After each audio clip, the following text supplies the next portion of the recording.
ভারতের চাপে ভেস্তে গেল আওয়ামী লীগের দিল্লি সম্মেলন। এবং সর্বশেষ জানাবো আন্দোলনের কাঁধে ফ্যাসিবাদের ভর। এতক্ষণ শুনছিলেন সংবাদ শিরোনাম, এবার বিস্তারিত। ভারতের চাপে ভেস্তে গেল আওয়ামী লীগের দিল্লি সম্মেলন। বাংলাদেশের ছাত্র জনতার গণ অভ্যুত্থানে ক্ষমতাচ্যুত হওয়ার পর ভারতে আত্মগোপনে থাকার সাবেক প্রধানমন্ত্রী শেখ হাসিনা এবং তার দলের রাজনৈতিক তৎপরতা চালানোর চেষ্টা ভারতের অভ্যন্তরে তীব্র বাধার মুখে পড়েছে। ভারতীয় সরকার এবং জনগণের প্রবল বিরোধিতার কারণে দিল্লিতে আওয়ামী লীগ নেতাদের একটি পরিকল্পিত সংবাদ সম্মেলন শেষ মুহূর্তে বাতিল করতে হয়েছে, যা দলটির জন্য একটি বড় ধাক্কা হিসেবে দেখা যাচ্ছে।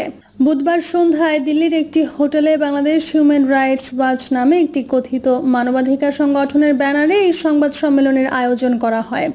সংগঠনটির নেতৃত্বে রয়েছেন শেখ হাসিনার ঘনিষ্ঠ সহযোগী হিসেবে পরিচিত মোহাম্মদ আলী সিদ্দিকী। আমন্ত্রণপত্রে বলা হয়েছিল, আওয়ামী লীগের সাবেক মন্ত্রী ও গুরুত্বপূর্ণ নেতারা বাংলাদেশের গণহত্যা এবং গোপালগঞ্জের সামরিক নৃশংসতা নিয়ে বক্তব্য দেবেন। তবে অনুষ্ঠান শুরুর ঠিক আগে আয়োজকরা ঢাকায় একটি বিমান দুর্ঘটনার প্রতি শ্রদ্ধা জানিয়ে সম্মেলনটি স্থগিত করার ঘোষণা দেন। কূটনৈতিক সূত্র মতে এই আয়োজন নিয়ে বাংলাদেশের অন্তর্বর্তীকালীন সরকার আনুষ্ঠানিকভাবে ভারতের কাছে উদ্বেগ জানায়। অন্তর্বর্তী সরকারের প্রধান উপদেষ্টা ডক্টর মোহাম্মদ ইউনূস ও শেখ হাসিনার রাজনৈতিক তৎপরতা নিয়ে ভারতের প্রধানমন্ত্রী নরেন্দ্র মোদীকে সতর্ক করেন। বিশেষ করে শেখ হাসিনা সরকারের পতনের 1 বছর পূর্তির আগে এই ধরনের বিতর্কিত রাজনৈতিক কর্মসূচি প্রতিবেশী দুই দেশের সম্পর্কে নেতিবাচক প্রভাব ফেলতে পারে বলে আশঙ্কা করা হয়। সূত্রের দাবি, পরিস্থিতি বিবেচনায় নিয়ে ভারতের প্রধানমন্ত্রী নরেন্দ্র মোদী সরাসরি হস্তক্ষেপ করেন এবং সম্মেলনটি স্থগিত করার নির্দেশ দেন। এই সংবাদ সম্মেলনের খবর প্রকাশের পর ভারতের সাধারণ মানুষ এবং রাজনৈতিক মহলে তীব্র প্রতিক্রিয়া দেখা দেয়। বাংলাদেশের প্রায় 1400 মানুষকে হত্যার জন্য দায়ী শেখ হাসিনাকে কেন ভারতে আশ্রয় দেওয়া হয়েছে তা নিয়ে সামাজিক যোগাযোগ মাধ্যমে ক্ষোভ ছড়িয়ে পড়ে। পশ্চিমবঙ্গের মুখ্যমন্ত্রী মমতা ব্যানার্জিও মোদী সরকারের সমালোচনা করে বলেন, খুনিদের আশ্রয় দিয়ে ভারত নিজেই তার নীতি লঙ্ঘন করছে। ভারতীয় গোয়েন্দা সংস্থাগুলো জানিয়েছে, সাম্প্রতিক সময়ে আওয়ামী লীগের শীর্ষ নেতা ওবায়দুল কাদের, আসাদুজ্জামান খান কামাল, হাসান মাহমুদ এবং মহিবুল হাসান চৌধুরী নওফেল সহ একাধিক নেতা গোপনে দিল্লিতে পৌঁছেছেন। তাদের মূল উদ্দেশ্য ছিল শেখ হাসিনার সঙ্গে দেখা করে বিদেশে একটি নতুন রাজনৈতিক কেন্দ্র গড়ে তোলা। তবে ভারত সরকারের কঠোর নজরদারির কারণে তাদের সেই পরিকল্পনা ব্যর্থ হয়। দিল্লির রাজনৈতিক বিশ্লেষকরা মনে করছেন, বিজেপি সরকার এখন শেখ হাসিনা ও তার দলকে একটি বোঝা হিসেবে দেখছে এবং ভারতের মাটি ব্যবহার করে প্রতিবেশী দেশে কোনো ধরনের রাজনৈতিক অস্থিতিশীলতা তৈরির সুযোগ দিতে নারাজ। এই সম্মেলন বাতিল হওয়াকে শেখ হাসিনা ও আওয়ামী লীগের জন্য একটি স্পষ্ট বার্তা হিসেবে দেখা হচ্ছে, যা আন্তর্জাতিক অঙ্গনে তাদের একঘরে হয়ে পড়ার ইঙ্গিত দেয়। আন্দোলনের কাঁধে ফ্যাসিবাদের জয়। শিক্ষার্থীর আন্দোলনের ওপর ভর করে ক্ষমতায় আসা ইউনূস সরকারকে কাবু করতে শিক্ষার্থী আন্দোলনের নামেই দেশে আরেকটি অরাজকতার আয়োজন স্পষ্ট। নানা ঘটনায় তা এরই মধ্যে পরিষ্কার। বিভিন্ন জায়গায় অল্প সময়ের মধ্যেই বাঁধিয়ে দেয়া হচ্ছে গোলমাল। শিক্ষার্থী আন্দোলনের নামে বিভিন্ন স্থানের রাস্তা অবরোধ ও জনদুর্ভোগী নয়, প্রশাসনের কেন্দ্র সচিবালয়ের দিকেও থাবা দেয়া হচ্ছে। কিছু জায়গায় শিক্ষার্থী আন্দোলনের নামে গাড়ি ও সরকারি সম্পত্তিতে অগ্নিসংযোগ ও ভাঙচুরের ঘটনা ঘটছে। আন্দোলনের নামে সাধারণ মানুষকে মারধর করা বা তাদের স্বাভাবিক জীবনযাত্রায় বাধা দেওয়ার মতো ঘটনা ঘটছে। কিছু ক্ষেত্রে এই আন্দোলনকে রাজনৈতিক উদ্দেশ্যে ব্যবহার করার অভিযোগ উঠেছে, যা পরিস্থিতি আরও জটিল করে তুলেছে। মোট কথা, শিক্ষার্থী আন্দোলনের নামে বর্তমানে যে পরিস্থিতি তৈরি হয়েছে তা একদিকে যেমন সাধারণ মানুষের ভোগান্তি বাড়াচ্ছে, তেমনি অন্যদিকে দেশের স্থিতিশীলতা এবং স্বাভাবিক জীবনযাত্রাকেও ব্যাহত করছে। গত বছরের এই সময়ে গোটা দেশ ছিল ছাত্র আন্দোলনে উত্তাল। অহিংস এই আন্দোলন সহিংস হয় 15 জুলাই থেকে। এর পরিণতি ঘটে 5 আগস্ট।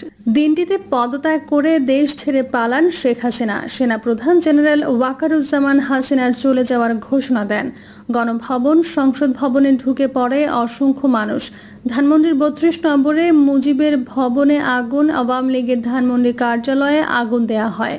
এর আগের দিন 4 আগস্ট রোববার সরকার পদত্যাগের এক দফা দাবিতে বৈষম্য বিরোধী ছাত্র আন্দোলনের ডাকা সর্বাত্মক অসহযোগ কর্মসূচির প্রথম দিনের সারা দেশে 18 জেলায় ব্যাপক সংঘাতের খবর আসে। 114 জনের মৃত্যু হয়। এক বছরের ব্যবধানে প্রায় কাছাকাছি আবহ তৈরির চেষ্টা হচ্ছে। তাদের বেশি টার্গেট সচিবালয়ের দিকে। মহড়াটা চলছে আরও আগে থেকেই। গেল 25 ডিসেম্বর গভীর রাতে সচিবালয়ের 7 নম্বর ভবনে আগুন লেগে 6ষ্ঠ থেকে 9ম তলায় থাকা 5 মন্ত্রণালয়ের দফতর পুড়ে যায়। সরকারি ছুটির দিনে ভয়াবহ অগ্নিকাণ্ডের ঘটনায় সচিবালয়ের নিরাপত্তা ব্যবস্থা নিয়ে এখনও জনমনে প্রশ্ন উকি দিচ্ছে। এমন সময় স্বরাষ্ট্র মন্ত্রণালয়ের প্রতিবেদনে সচিবালয়ের নিরাপত্তার দুর্দশার চিত্র সামনে এলো। সচিবালয়ের মতো স্পর্শকাতর এলাকায় নিরাপত্তার করুণ অবস্থাও ধরা পড়ছে। প্রশাসনিক কার্যক্রমের প্রাণকেন্দ্র সচিবালয় গতিবিধি পর্যবেক্ষণে আছে 624 সিসি ক্যামেরা। পিলে চমকানো তথ্য হলো এসব ক্যামেরার মাত্র 35টি এখন সচল, 95টি অর্ধবিকল, বাকি 494টি পুরোপুরি অচল। সচিবালয়ের 3 ফটকে আছে 4টি ব্যাগেজ স্ক্যানার, এর সব কটি নষ্ট। এছাড়া 6টি আর্চওয়ের কোনোটি কাজ করে না, সবই মৃত। খোদ সরকারি প্রতিবেদনে উঠে এসেছে এমন ভয়ঙ্কর বিকল কাহিনী। বর্তমান স্বরাষ্ট্র উপদেষ্টা যখন যোগ দেন তখন কি তিনি জননিরাপত্তার বিষয়ে সংশ্লিষ্টদের কাছে তথ্য উপাত্ত চেয়েছিলেন? সচিবালয়ের মতো স্পর্শকাতর এলাকার নিরাপত্তা ব্যবস্থার সম্পর্কে তিনি কি কিছুই জানতেন না? সিসিটিভি, আর্চওয়ে ও ব্যাগেজ স্ক্যানারগুলো সচল থাকলে তাদের শনাক্ত করা তেমন দুরূহ হতো না। সচিবালয়ের কর্মকর্তারা সম্ভবত এই মন্ত্রে উদ্বুদ্ধ, কাকের মাংস কাকে খায় না, তাই তারা দোষীদের চিহ্নিত করতে সাহায্য করবে না। যদি সিসিটিভি ক্যামেরা চালু থাকতো তাহলে সহজেই অপরাধী চক্রকে চিহ্নিত করা যেত। শেখ হাসিনাকে নির্বাচন নামক ভোট চুরির উৎসবে প্রধান সাহায্যকারী ছিলেন ওই প্রশাসনের কর্মকর্তারা।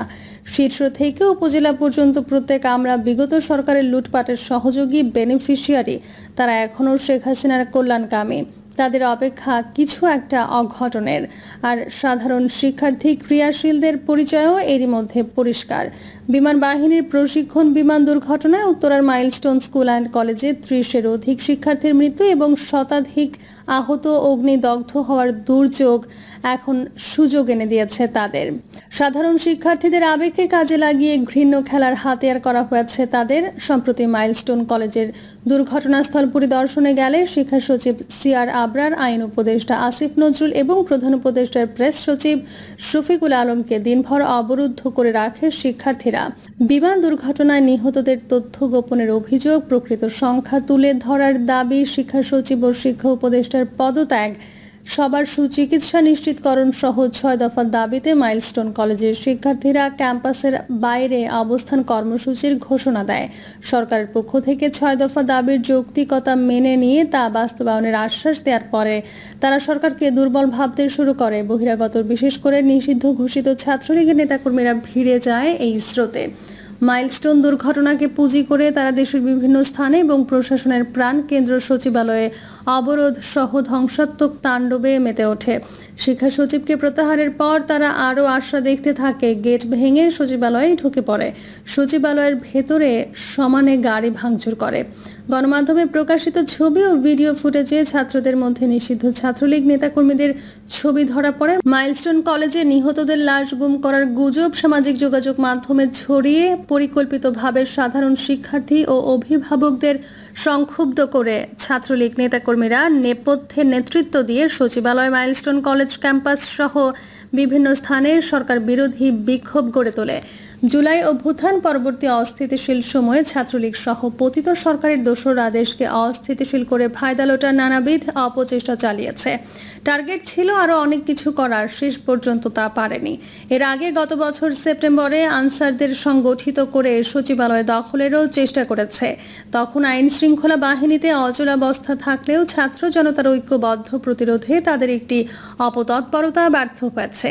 এবার বিমান দুর্ঘটনায় হতাহত শিশু, কিশোর এবং শিক্ষকদের বিয়োগান্তক ঘটনার সময় যখন সবাইকে নিয়ে ঐক্যবদ্ধভাবে দুর্যোগ মোকাবেলায় উদ্ধার অভিযান চলছিল, নিহতদের দাফন, বিভিন্ন হাসপাতালে আহতদের সুচিকিৎসা নিশ্চিত করতে সংশ্লিষ্টরা হিমশিম খাচ্ছে, শত শত মানুষ হাসপাতালে রক্তদান করতে ভিড় করছে, তখন এরা উল্লাস নৃত্য করছে, নেমেছে গুপ্ত ঘাতকের ভূমিকায়। বিমান দুর্ঘটনায় বিয়োগান্তক ঘটনা তাদের পুঁজি। মে মাসে মাসে সরকারি চাকরি অধ্যাদেশ 2025 প্রত্যাহারের দাবিতে কর্মকর্তা কর্মচারীদের বিক্ষোভ কর্মসূচিকে ঘিরেও মাঠে নেমেছিল তারা। তবে তত সুবিধা করতে পারেনি। নমুনা বলছে এরা হাল ছাড়বে না, যখন যে ইস্যুতে সুযোগ পাবে তা কাজে লাগাবে, লক্ষণ সেরকমই। এর বিপরীতে জুলাই গণঅভ্যুত্থানের পর এক বছরে ভালো অভিজ্ঞতা কম, খারাপ অভিজ্ঞতাই বেশি। অভ্যুত্থানের আকাঙ্ক্ষা বাস্তবায়নের সরকারের মধ্যে সক্ষমতার অভাব আর লুকানোর মতো নয়। আবার বৈষম্যহীন যে বাংলাদেশ গড়ার স্বপ্ন, সেখানেও বেশ বিপত্তি। প্রিয় দর্শক, এই ছিল এখনকার সর্বশেষ সংবাদ। আপডেট সব সংবাদ পেতে চ্যানেলটি সাবস্ক্রাইব করে বেল আইকনটি ক্লিক করে রাখুন।